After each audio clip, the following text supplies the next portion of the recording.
Okay, I'm back. Masyadong masikat ang, what you call this, malakas ang sikat ng araw today. So, ayoko tamaan yung mata ko, nahihirapan ako eh. So, ano nga ba yung gusto ko ituro sa inyo today? Kasi alam niyo na, may edad na ang lola nyo, 66 na ako. So, I've seen and experienced a lot. At I've discovered na ang talagang what you call this, nagbibigay ng peace at saka saya is yung presence at pag-ibig ng Diyos. Yun ang nagbibigay ng saya. Saan mo ba malalaman yung pag-ibig ng Diyos sa'yo? Yung intensity. Sa salita niya. Yung iba takot na magbasa ng Bible. Nakakatakot bang alamin kung ano yung mga karapatan mo? Nakakatakot bang alamin, kunyari, merong testamento tungkol sa mga kayamanan mo? Umayos ang buhay ko nung nagsimula akong mamulat or ma-expose sa truth na hindi lang ang buhay na to ang kailangan bigyan ko ng atensyon. Na ang buhay na ito ay may impact dun sa susunod kong buhay. At nakita ko dahil maagang namatay yung panganay namin eh. She died mga early 40s lang eh.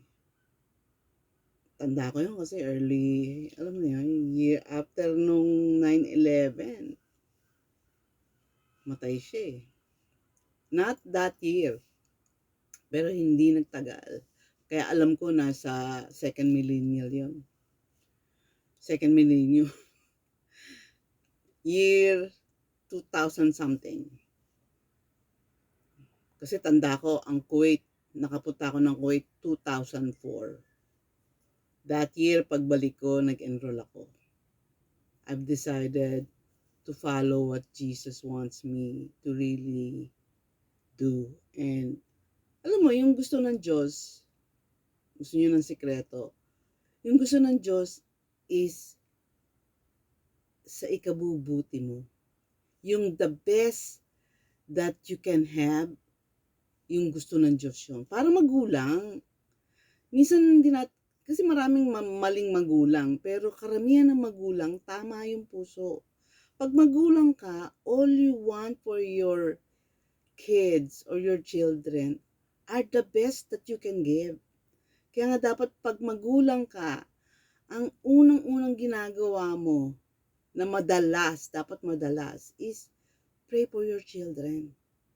Day and night, pray for them. Kasi maraming tukso, maraming temptasyon at talagang merong evil sa mundo.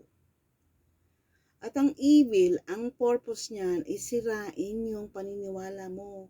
Kasi nga pag nasira na yung tiwala mo, kahit sa relasyon, di ba?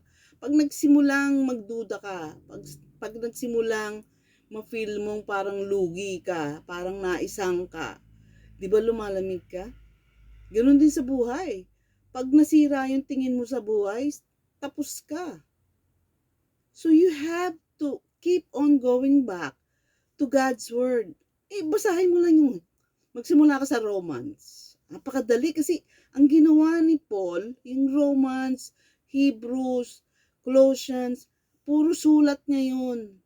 Sinusulatan niya yung mga believers.